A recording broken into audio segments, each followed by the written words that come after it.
I'm going to quickly cut across to SP Vaid, officer, to give us a little more insight into Pakistan's role here in pushing terror along the Jammu and Kashmir region. Baramulla, Mr. Vaid, this is tragic.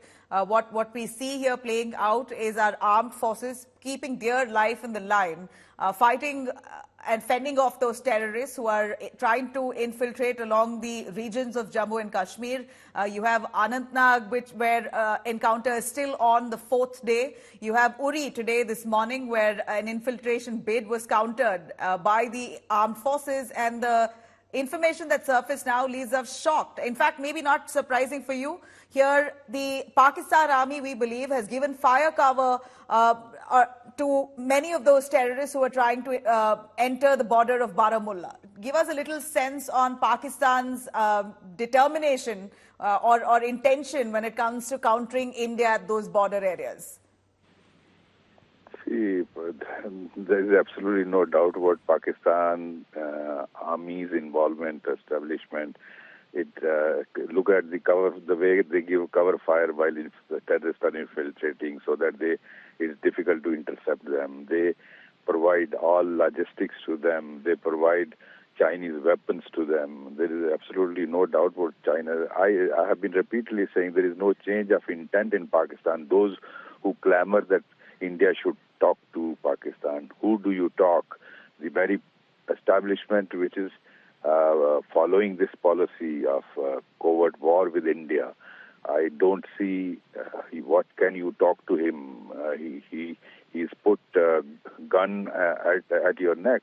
What do you talk to him? And look at already today is the 4th day of encounter going on in Anantnag, and this fresh push.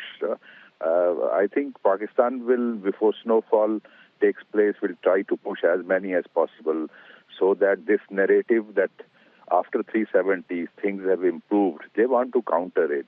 They are perplexed by the success of G20, and then assembly elections are also coming. So from the northern sector, whether it is Udi, Tangdhar, Keran, Karna, or Gurez, they will try to push in as many as possible. Our brave hearts are fighting both at the border and inside. And I'm sure the other two will also be neutralized. Their forces are not going to leave them. But how many times you give evidence about Pakistan, the international...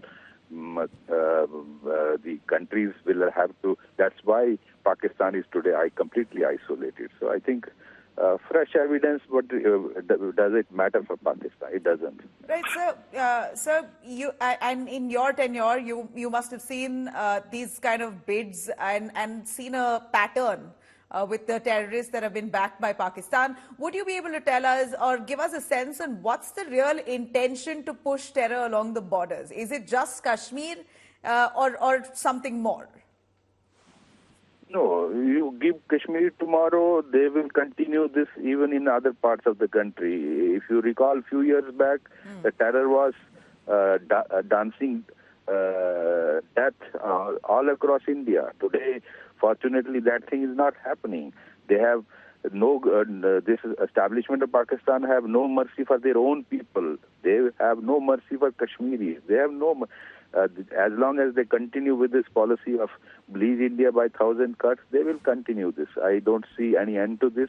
India will have to be prepared to fight it out with a long haul. All right. Former Jammu and Kashmir DGP SP Vaid, they're giving us an understanding on how this is a relentless pursuit by the Indian Army to fight off these Pakistan-backed terrorists. 3 of them have been neutralized in the Baramulla region, 2 of them in an Anantnag region where the encounter continues on day 4.